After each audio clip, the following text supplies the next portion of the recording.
Makeup Fiends, and welcome to 13 Days of Horror.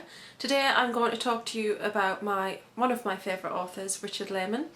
I have 4 favourite authors who I just get everything that they write because I really love the way those 4 authors write, and then I will get the odd other book by other people, but generally I don't read anything by anybody else.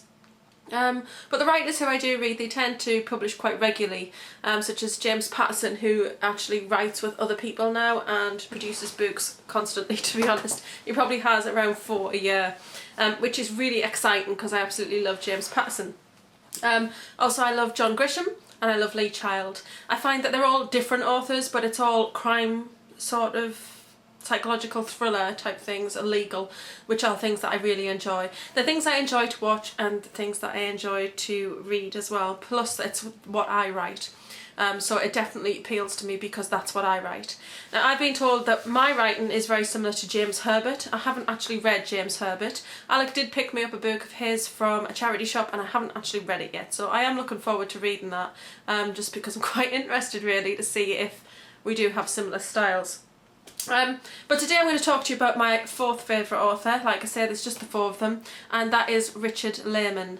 I did a little bit of research on Richard Laymon prior to doing this video, and I was actually really intrigued because he was actually born on my birthday in the same year that my dad was born. So he was born on January 14th, and yeah, I can't believe that he was born on my birthday, that we shared the same birthday. I think he's such an incredible talent. Sadly, he did die. He died in 2001. He died on Valentine's Day, and he had a massive heart attack and died. He wrote over 30 novels and over 60 short stories, and he did write some novels under other pseudonyms. I think it's Carl Lawson or Lawton and Carla Lawton, and a couple of other names. But I'm constantly looking for his books whenever I'm out, and I really do need to make a list because I've just been looking at them, my collection of them, and I'll insert some pictures at the end. And yeah, I've got a few of them twice because I forget which ones I've got because there's so many of them, and the cover art on them, although it is a little bit different, there is a lot of similarity between them. So I definitely need to make a list of the ones that I do have so that I can stop getting them. I did get one the other day. I got it here. I did pick up this one the other day, which is a Night Show. So I got this while we were out in Stockton on Saturday. It looks really good. I like the sound of this one. It sounds like it's a really good story, and it's not very long. It's quite a short book. But what I love about Richard Laymon, and Richard Laymon is a horror writer, I don't think I said that. He is known for splatterpunk novels, horror and suspense. Most of what he writes is generally real, what could happen, which, as you know, that's what I like in horror films. Although I do alternate. I do love my Freddy Krueger, Jason Michael things, which are things that can't really happen, but then I love things that can really happen. So like Scream and all those kinds of things. Hell Night, yeah, because that was well, kinda, but not. Yeah, I'm trying myself not say it, but I just like things that physically could happen, Hostel and such as that. But I've got, obviously, horror is a lot about fantasy, and it's just about, I think horror appeals to me because it it pushes your boundaries, it makes you think about things, about what could happen, and I really like that as a writer. Horror is something that I haven't really written overly much. I think I have around 4 short stories in the horror genre, and I started to write a book in the horror genre, and I enjoy writing it, but it's not something that I think I'm hugely strong at. Although, you know, I wrote a book, and people who I worked with, I let them read it, and they did find some of what I'd written in there quite disturbing. So I think I do have the capacity to write horror, because I do have a very vivid imagination, and Alex always saying to me I've got a dark side. So my dark side is my horror side, I think. I think that my imagination, I can think of, well, there's one particular scene in my book that I can think of where it's a pretty gruesome scene, and I can actually go into detail with it, but not like literally like, right, so as an example, he took a big knife and slashed his finger off, you could see the bone and blood, that kind of thing. I will actually describe it, but leave it so that you're thinking about what it looks like. So I like that way to write. I mean, I do write some things that are a little bit more graphic, but I think it's good. It's because I like it when I can read something and I can picture it. I don't really overly like it when somebody is too wordy and tries to tell me exactly what I should be saying. I like to be told a generalisation and then I fill in all the little blanks and, you know, colour the image in, so to speak. So what I find with Richard Laymon is the majority of his books are things that could actually happen, although some of that within that obviously is just, you know, there is a realm of fantasy there. And he does write some ones that aren't like that. Like, I've got some books here. So this one is called Amara. And this one is actually about a mummy, if I picked up the right one. Yeah, it's the mummy and she's in a museum. I haven't actually read this one yet. I did pick this up, I don't think it's got a price on. I actually pick up all my Richard Laymons, or most of them, in charity shops. You can find them out there. I do have a lot of hardbacks. I do have things in softback as well, such as I picked this up. But if I enjoyed it, well, and I really liked it and I did see it in hardback and it was 50p or something, I would pick it up because I do like owning hardback books. I do plan on doing a little sort of series on things that I enjoy and, you know, some of my hobbies and things I collect, and within that I'll definitely cover books because I'm an avid reader. I think that comes as part and parcel of being a writer for me. I get a lot of inspiration. I don't steal things though. Alex just appeared.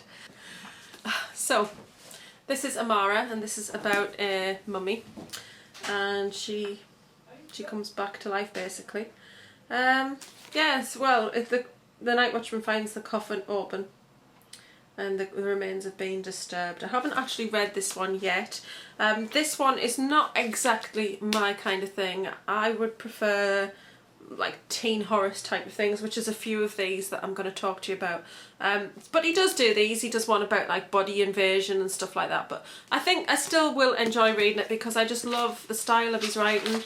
His chapters are relatively short, so you can literally sit and read a chapter and enjoy it and think, will I read another one or not, which is what I really like. I don't want the chapter to go on for 40 pages because I just really, that annoys me. I like a book that I can pick up and I don't have to know that I've got to commit a huge chunk of time to it just to read a chapter, because I don't like to stop reading a chapter halfway through. I like to finish a chapter, and I think that these books definitely give you that option. So he wasn't massively successful or known particularly, and particularly in America. He was very popular in Europe and the UK, pretty much. Yeah, and he's probably been more successful following his death rather than before. I know that I hadn't come across anything of his at all until I was in Asda one day and I saw this for £1.99, and this is 2 books in one. So this is The Beast House and After Midnight. So what I did first was I actually read After Midnight, which appealed to me more than Beast House did. Beast House is just about an old haunted house where murders happened, and it's actually like a beast, obviously, because it's Beast House. And that's actually one of a sequence of 3 books. I have actually picked the others up now and read them, and they are really good. But I like the sound of After Midnight. And I'll just read you the quick synopsis, and it says, Alice likes house sitting for her friend. She enjoys having the whole place to herself with its big kitchen, sunken bathtub and large screen television. Best of all is the outdoor pool. But one night it all goes wrong when, just after midnight, a man walks out of the woods and jumps naked into the pool. Alice knows about men, so she fetches the Civil War relic that hangs on the wall, the cavalry sabre. And I really liked After Midnight because it was very much one of those stories. It was like basically over a night, and you just don't want to put the book down. You want to read chapter after chapter because you want to know what happens next. People waving at me. So you want to know what happens next, and it gets really exciting. And it's just like you just when you think that it can't get any worse, something else happens, and it's a roller coaster ride of a read.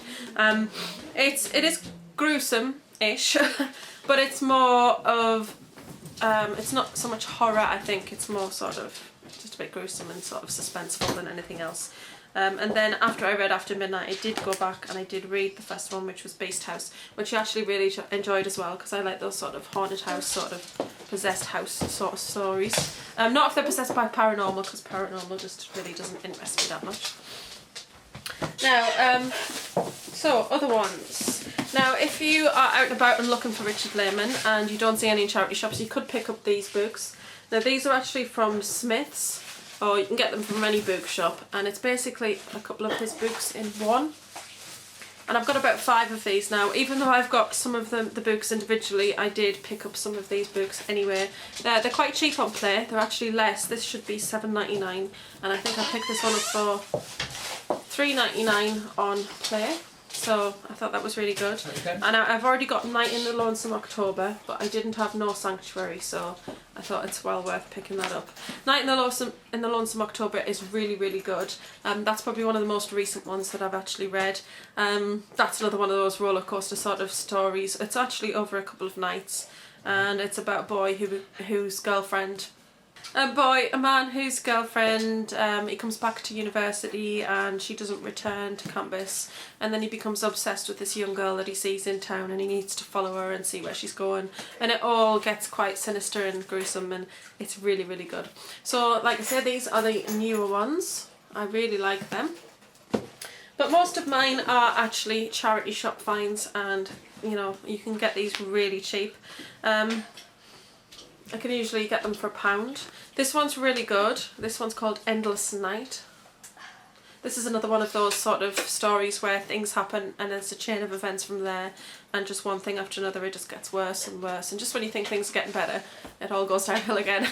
Which I find very exciting. You just can't wait to find out what's going to happen next, what's going to happen in the end. And most of these books are generally like that. Yeah, I think they're really good reads, and I do like the artwork that's on the front of them. They do stand out. So yeah, I'm always looking for this on bookshelves in charity shops and anywhere really. Hardbacks, I really like finding these. These are really old. I was going to try and see, well, not really, like not vintage or anything, but they are old. I love the smell of old books. 1998. So this one is the Midnight Tour. This is one of the Beast House ones, and basically it's going back to the book. There is a book about what happened to the Beast House, and then there's a book about the tours that go on there, and they're really good. The Midnight Tour is very good. It's just sometimes when you're reading it, you're like, no, don't do that, and you really wish that they could hear you. Another one of my favourites is this one, which is Blood Games. Again, another charity shop find. This one is about a group of girls who go on a road trip, and I think they do it every year. It's been a long time since I've read this actually. This is again one of my first ones. I got these, I want to say I started reading Richard Laymon probably about 9 years ago.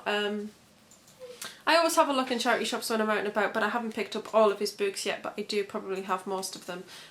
Just really enjoy stuff, but this one's really good, and they go to this deserted old sort of hotel, and it's all about just telling this scary story at this scary place, and yeah, it all goes kind of wrong. It's really, really good.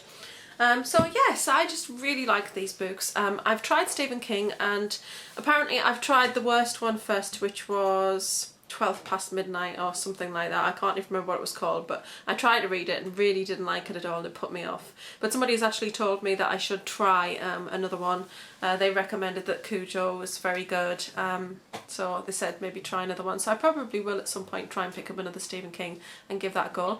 I do have a James Herbert to read, and I have read a little bit of Dean Koontz, but they're not something I think I've read 2 of them, but it's not really for me, to be honest. I didn't really enjoy them as much as I do enjoy reading these. I think that Richard Laymon had a very interesting writing style, and like I said, it's where he sort of draws the pencil image for you and then you colour in with your imagination, and I really like that. I like the whole concept of his books. I like that some of these could be very real, and I also like that the sequence of events is generally sometimes a day or a night. There's a really good one called Quake, where there's an actual earthquake, and then it's like the events that happen after that, and that's very much sort of about what can happen to people when strange things like that happen, or major life events happen such as an earthquake, and how it affects people. People become opportunists and the like.